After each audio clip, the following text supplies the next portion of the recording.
everybody, and welcome to Nathan on Shuffle and to my latest episode of New Music Weekly. This is the show where I give you guys the top 5 prog news headlines for the week, introduce you guys to some new prog singles, and give you updates on the channel and what's happening here on Nathan on Shuffle. So, unfortunately, I wasn't able to make a show last weekend. Just a lot going on. I wasn't feeling so well, and of course preparing for the holiday here in the States. We had Thanksgiving this week, so a lot going on over here, and I'm trying to catch up on all this music and trying to get reviews ready, so it just made more sense to take a little bit of a break last week, but I thought it would be good to fuel some good new content this week, give me much more news to talk about, so it's all turning out really well. So today we've got some cool prog headlines that I want to get into. Hopefully you'll enjoy the episode. Please subscribe if you haven't subscribed to the channel yet, or give me a like or a comment or whatever you want to do to support would be much appreciated, or just sit back and watch and enjoy the news items. So, okay, number one news item is the new releases that have been coming out. There was quite a good amount of new releases that came out last weekend that I want to briefly touch on. There was a new record from Earthside called Let the Truth Speak, which I plan to review soon. A cinematic progressive metal masterwork with a lot of guest vocalists and musicians. It's a really big sprawling project. Their second album, their first one, also had a lot of guests and a big cinematic feel.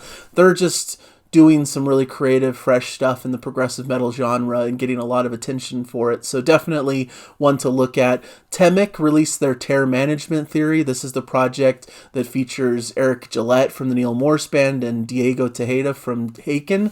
So you got a little bit of this collaboration, prog supergroup, whatever you want to call it, doing this really cool prog metal stuff. I'm going to be talking about it in more depth this week for my upcoming review, so I'm really excited to talk about it. I'm sure many of you have heard it, and hopefully you've been enjoying it as well. Mariusz Duda released his album Afraid. This was more of an ambient electronica type release from the Riverside frontman. So I don't believe there's any vocals on it, just more of an atmospheric musical statement about AI and about some of the concerns in the modern era. So definitely one to check out if you're a fan of Mariusz Duda. I did a review of Cyan's Pictures from the Other Side, which came out, which was basically a redone version of the earlier album that was released in the 90s, but with this new refreshed lineup with Peter Jones on vocals. Really great sound to it. This is their second album in this reformed lineup, and it sounds just as good and has some really cool proggy moments to it, some really great melodies, and just a great melodic prog record to check out. And this week, not as many releases, at least in my knowledge. I haven't really heard about much coming out this week, but the one that is really interesting to me is Press to Enter's new album, From Mere to Road. This is a new prog metal band. This is their debut. A little bit of a pop feel to it with this more djenty progressive metal in the background, but it blends really well. It has maybe an 80s synth sort of aesthetic as well. I'm going to be talking about this also this week. So I've got 4 big reviews coming up that I'm really excited to talk about. Earthside, as I mentioned, TEMIC, Press to Enter, and of course the new Moon Safari, which releases December 8th, which we'll talk about also when we get to the prog singles list. So really cool stuff going on in the prog sphere. Some great last-minute albums to shake up my list for best albums of the year. Excited to continue to talk about all this great music, and hopefully there'll be something for all of you to enjoy in this mix, because there's just so much cool stuff coming out that I want to highlight and continue to feature. And so that's where my interest lies, is showcasing great new music like these albums that I've been mentioning. All right, item number 2 on the list. Steve Hackett announces a new concept album that he's going to be releasing called The Circus and the Nightwhale. This is really interesting. It's coming out on February 16th, 2024. Of course, Steve Hackett is a legendary prog guitarist who played with Genesis and has now gone on to an illustrious solo career, plays the classic Genesis material with his own touring band, which seems to be the band that's also on this release. And he hasn't done a concept album in quite some time, it seems. I believe since his classic album, Voyage of the Acolyte. So this is interesting that he's doing this concept album that should be really cool to check out. Should be really interesting. Like I said, it comes out February 16th via Inside Out Music, so one of the first big releases to come out in 2024. It has apparently 13 tracks on it with an autobiographical angle for the musician. This is his 30th solo release. His first new music in over 2 years, following the beautiful acoustic LP Under a Mediterranean Sky that came out in January 2021.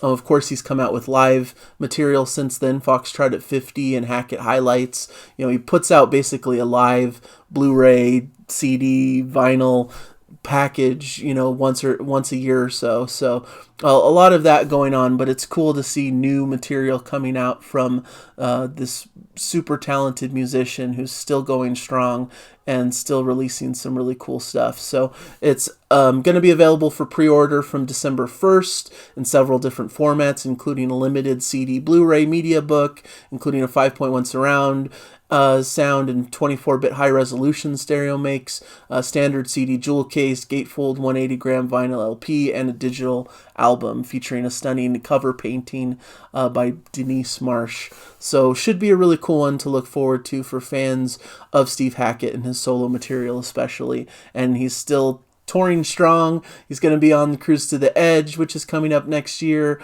Still touring all across the world, so definitely an active figure in the prog scene. Definitely wanted to feature that.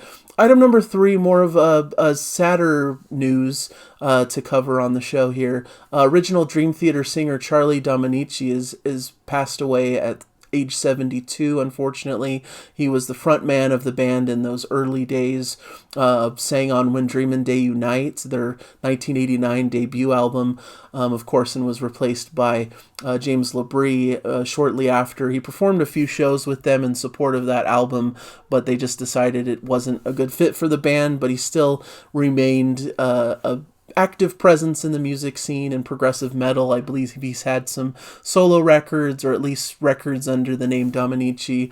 So he's had a bit of a cool career even beyond Dream Theater, and I believe they've stayed friends and in good relations with each other, with the band members. So, but unfortunate to hear about this passing, an unexpected passing that the band members of Dream Theater have all weighed in on and given their condolences and their sadness for this. So, an unfortunate event. Something I felt like I should cover since I'm a big Dream Theater fan, and it was pretty big news in the prog world at least. And sad to hear about a passing of one of these members from what I almost consider the second or third wave of prog music. So it's unfortunate, but I wanted to make sure to mention it in the show, the passing of their original lead singer. Next, Spock's Beard has some news. They announced some UK tour dates and MidWinter Prog Festival headline appearance. So Spock's Beard, it feels like they've been quiet for quite some time. There was even some speculation that maybe, they were kind of quietly ending a little bit, which is unfortunate. But it seems like they're back and going strong and doing some live shows. So we'll see if this manifests to any other activity from the band, but for now it's just a short run of shows in January, and it looks like that festival appearance in February as well, the MidWinter Prog Festival. So should be cool to see the group coming back together after not having performed for quite some time. And also news from the band that they just released their 20th anniversary edition of Feel Euphoria on vinyl for the first time. So that was exciting. That was a release from this weekend also. Still awaiting my copy. Of course, I'm a huge Spock's Beard fanatic, so that one's coming in the mail for me here at my house. But really exciting group. Exciting to see them continue and play some live shows, and hopefully it'll spark some other interest in the band and that they'll continue to do more activity, maybe even lead to another album would be really cool. And item number 5, Von Hertzen Brothers announced a new live album and on-demand concert. Von Hertzen Brothers really came to prominence for me when they released their album Red Alert in the Blue Forest last year, which was my second place album for the year. It just rose up and up the ranks of my favorite albums for the year, and I just completely adore it. I went back and checked a lot of their back catalog and all of their great past songs as well. They're just an incredible group. Maybe not totally traditional prog, but definitely proggy elements. They have a classic rock feel, 70s rock, all of that style baked into this really incredible group of musicians. And I've heard that they play incredible live shows, so it should be really cool to see this live release, live at Tavastia, releasing on February 16th. There's a track already out, a live track that you can check out on YouTube. I'll put that in the prog singles list for You Don't Know My Name. So this should be a cool release, and they're also doing, like I said, an on-demand concert to be able to watch this online as well. So it's going to be released as a limited edition gatefold double vinyl LP, limited edition gatefold double CD, and available on all streaming platforms. And there's also a Blu-ray and t-shirt bundle that's going to be exclusively available on the band's website. So just a cool band that I wanted to highlight and feature because they're so cool, and I really loved their previous album, so I wanted to give them a little bit of a spotlight here. So moving into the prog singles list, I mentioned Moon Safari, how they have an upcoming review on this channel that I'm really excited to get into for their upcoming album Himmelbacken Volume 2. They released a second single from the album this week. The track is called Emma Come On, and this is just a fantastic poppier Moon Safari track with incredible vocals, great melodies. It's just fun and infectious prog. Totally a blast to listen to. Definitely check that single out. I'll put the link in my prog singles list below. Definitely a must for fans of Moon Safari like me. I can't wait to get into the review. It's like I'm itching to get it out there, to get excited about it. I'm debating when it should come out and when to let you guys know all my thoughts about it.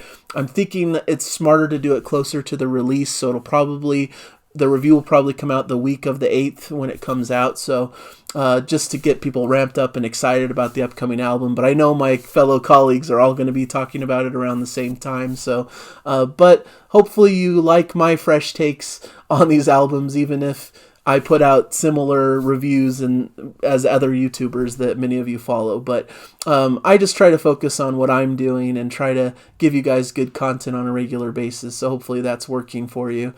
Another prog single on my list, Cyan's Follow the Flow, to celebrate their release that came out last weekend, Pictures from the Other Side.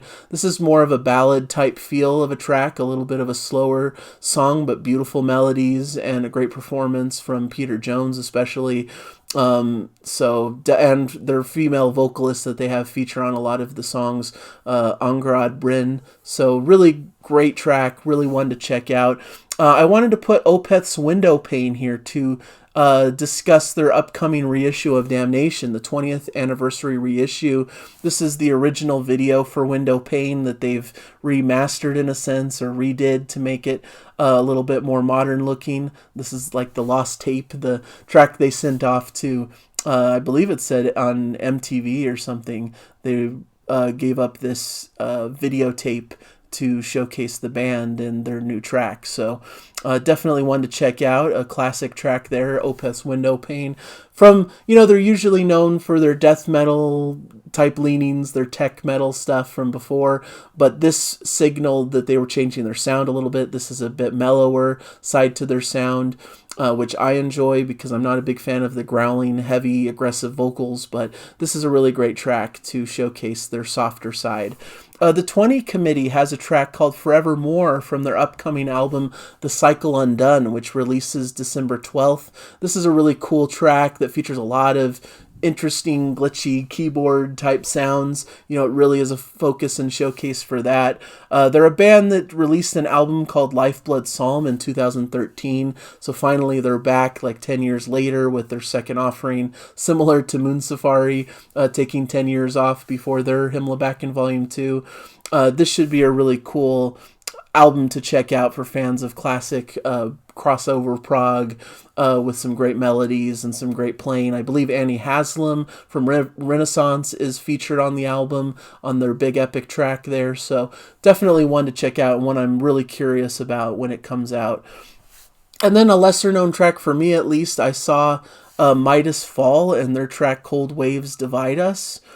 So I think that's a fun one to add to the list. More of a post-rock style sound, a more of a lighter, atmospheric type feel to it. This is a Scottish post-rock trio that are releasing their new album, Cold Waves Divide Us, on March 8th. So, and then of course on the list I mentioned Von Hertzen Brothers, You Don't Know My Name, their live track from their upcoming live album. So those are really the main features. Some great tracks there to check out, especially look up that Moon Safari one. Really fun stuff to showcase their sound and their new aesthetic with their release. So as for the channel itself, like I mentioned, this week I took pretty much a break on the channel, so there wasn't a new review or a new episode during the week. But next week I'm going to do 2 reviews, TEMIC's Terror Management Theory and the new one from new band Press to Enter, their album From Mirror to Road, which is a brand new prog act that I really enjoy, that I think's worth showcasing and being heard more out there by you guys. So hopefully you'll appreciate those reviews. We're actually taking the week off of reactions with Jana this weekend also. We weren't able to film something and things have just been crazy, but we'll definitely have one the following Sunday to look forward to. So don't be too sad to be missing that this weekend. We'll be back very shortly. Last weekend we did a reaction to The Deer Hunter, I believe, if I'm remembering right, which was a lot of fun to get into. So we've had a lot of fun. Actually, last weekend was Dream Theater's The Glass Prison that we reacted to, which is a super fun one to see a reaction to. A little bit of a heavier side to Dream Theater, but Jana really enjoyed that one. I believe it was the week previous that we did the Deer Hunter reaction. So trying to keep this all straight in my head. We record them in a different order sometimes than we release them and stuff, but those were some of the recent Jana Reacts episodes, so we'll hopefully be diving into some new stuff coming up shortly. Should be a fun experience and leads us into 2024. And of course, also a lot of year-end content should be expected in later December. I'm going to talk about my favorite albums of the year, catch up on some albums that I haven't been able to spotlight on the channel yet, but I want to do quick recommendations, like those 1-minute reviews that I tend to do in one big giant episode. So that'll be coming in a few weeks also. So a lot of cool stuff, a lot of great recommendations if you want some new prog in your life. Hopefully many of you do, and it should just be a fun time to be a prog fan. So thank you guys so much for all your support. Sorry once again for a little bit less videos recently on the channel, just trying to focus better, trying to get over some illness, trying to, deal with some family stuff and holiday plans, but things should be pretty normalized for the next several weeks. So hopefully you guys enjoy the content. So thank you guys, and I'll hopefully see you in future episodes, and enjoy the music, everybody. Bye.